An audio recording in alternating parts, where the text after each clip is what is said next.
Or rush the shadow to a doctor? No. Because we know that the shadow is not ourselves. We don't identify with the shadow. So Swami says that the shadow is like yourself as a person. Just as the shadow is, so is yourself as a person. It has no more reality, nor does it merit any more concern than does the shadow. That is, you don't make your shadow the center of your life. And yet, the body is directly compared to the shadow. If we are detached, which I'll tell you about in a moment, then we can see, just as readily as our eyes now see the business with the shadow, then we can see that exactly the same as with our worldly life. Now,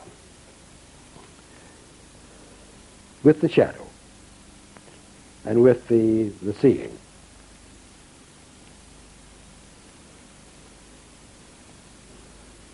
you see,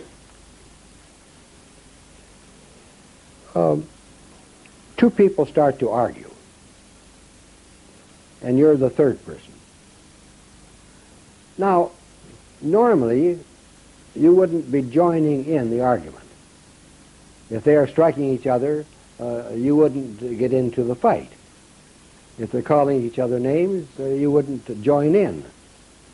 As the witness, the third person watching those events, they are all outside you. You don't identify with those events. You don't say it's happening to me. You're simply watching those things happen.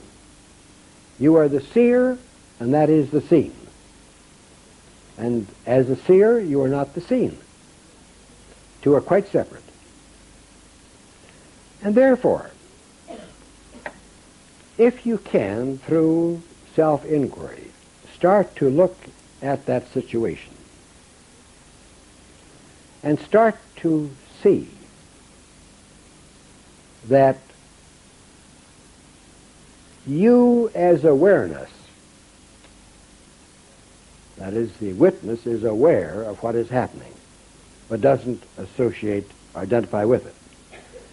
So, if you can become aware of what is happening to you, that is, instead of immediately identifying with what is happening to yourself, as would the witness if he jumped into the fight. But if you, as the witness, then, can start to see what is happening to you in the way of experience every day as being that which is seen, and you somehow or other are seeing that happening. You're aware of that happening. You're not part of it, you're aware of it happening. So then, as we find that is true, we can see it's true, that I lost my sunglasses and they found them for me. And I identified it immediately, oh, my brand new sunglasses that I bought yesterday when it was with Bill, they're gone.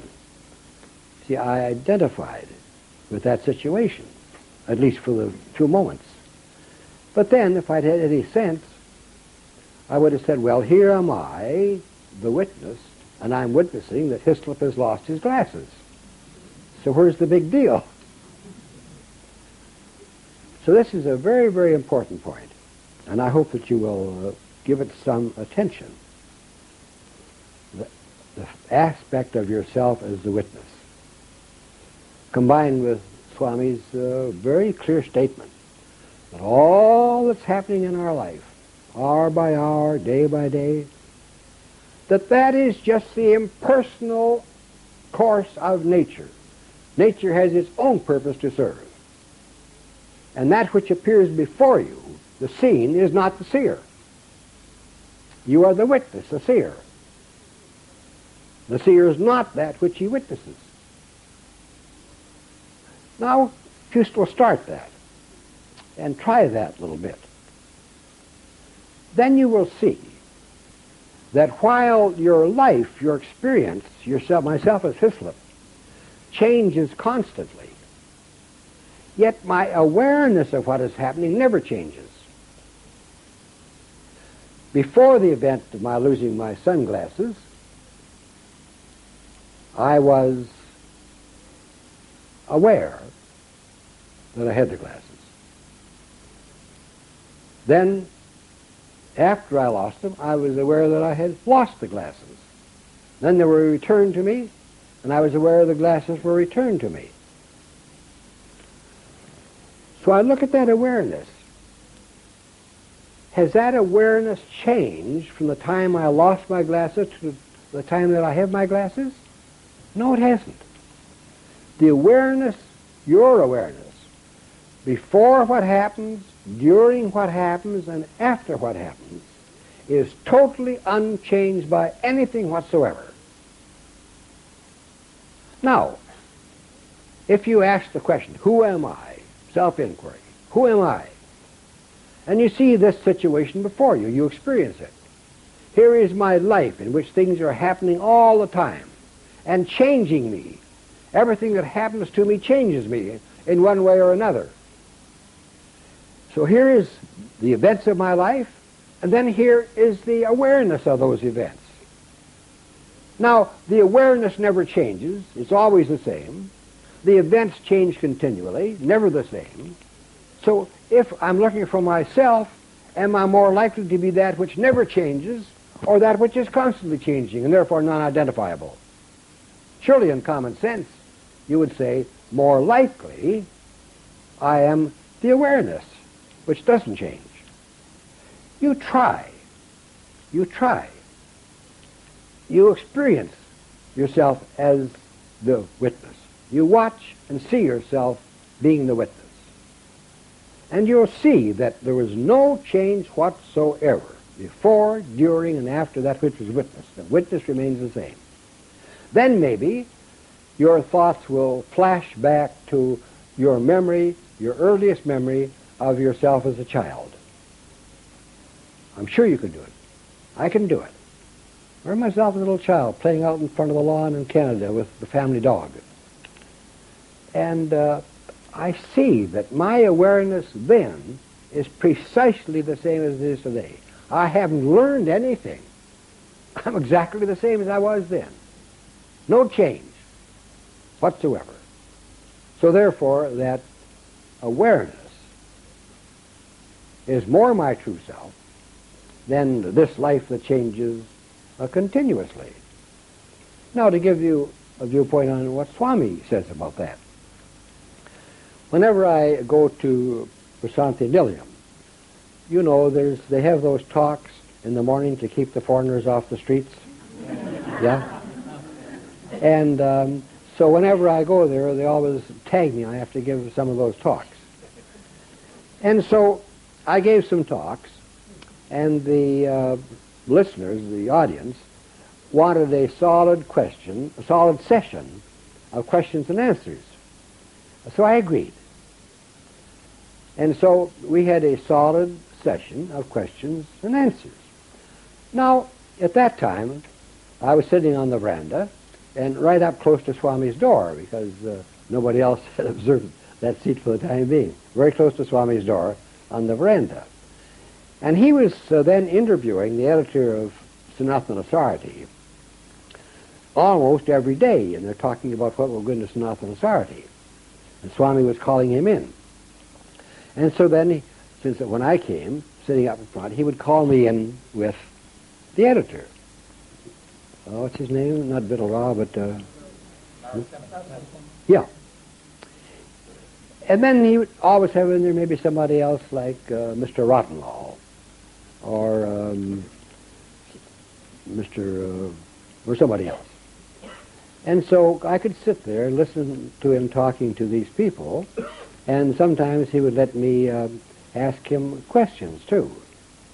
In fact, I'll tell you about that. This is an interval then, so set aside what we're talking about for the moment. We'll come back to it. So one time I was sitting there, and so Swami moved his hand like that, and there was I'd been telling Swami that my wife had been ill, He says, every time your wife has a pain, you come and complain to Swami. Which was probably the truth. And so he moved his hand and produced a lingam. And he said, now, notice this lingam, that there's a line right through the middle, like a wedge coming down. And on one side it looks one way, and the other side it looks the other way. So what Swami has created for you is the lingam for you and your wife. Now, your wife is this side, and you are this side. And so every morning you put a little bit of water on it and drink that water. Then I said, then he kept it in his hand and disappeared. Then he moved his hand again like that, and there appeared on his hand really an extraordinary object, looked like it was made of glass. And Swami said, this is Shakti. He said, this is very, very important. It had a base, and then a narrow stem, and then sort of a bulbous top, and then another stem coming from it. Very strange looking. And he said, this is Shiva, Shakti, full of power, the most powerful thing that exists. Would you like to have this, Hislop? So, so I said, well, Swami, I don't know. The other lingam is for both of us. And so then immediately the lingam, this new one, disappeared. And he said, Hislop, you didn't make up your mind soon enough. so what I had was the divided lingam. And so then a little later on in the conversation I said to Swami, Swami, couldn't I have both of them? And so Swami, he said, Hislop, you're incorrigible. He said, all right.